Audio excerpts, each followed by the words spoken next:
Health officials in North Carolina say 2 people are dead from a COVID-19 outbreak linked to a church in Charlotte. And health leaders say the number of COVID-19 cases related to religious gatherings has increased since May.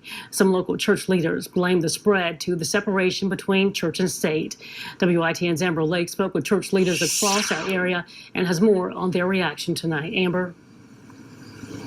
Sharon, according to the State Health and Human Services website, since May, religious gatherings have had 76 reported COVID-19 clusters across our state, and that number remains high. But some local church leaders told me what they're doing for their congregation to make sure that they don't add to those numbers.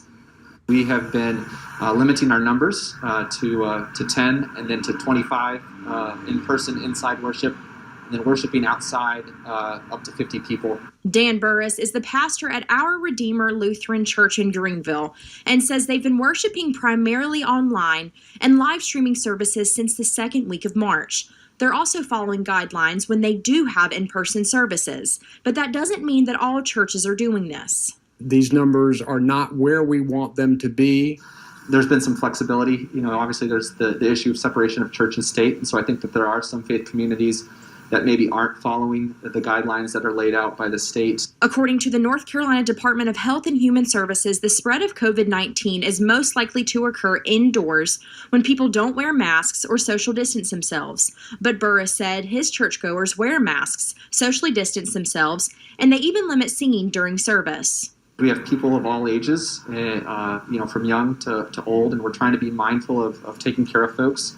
But we're also trying to be sensitive to the mental health of folks as well. And so anything that we're going to do these days is going to come with a level of risk. And so we're trying to mitigate that risk as best as we can.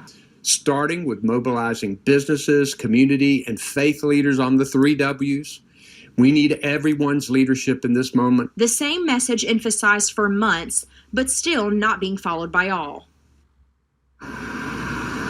And with colder weather on the way, Pastor Burris said that the church doesn't know what they're going to do in regards to outdoor service. But he said whatever decision they make, they'll make sure to follow the guidelines set by Governor Cooper and healthcare officials. Live in Greenville, Amber Lake, WITN News. Amber, thank you. And the state health leaders say when it does get colder, the virus will have more of an opportunity to spread as activities move indoors. So they're reminding people to wear a mask when inside if possible.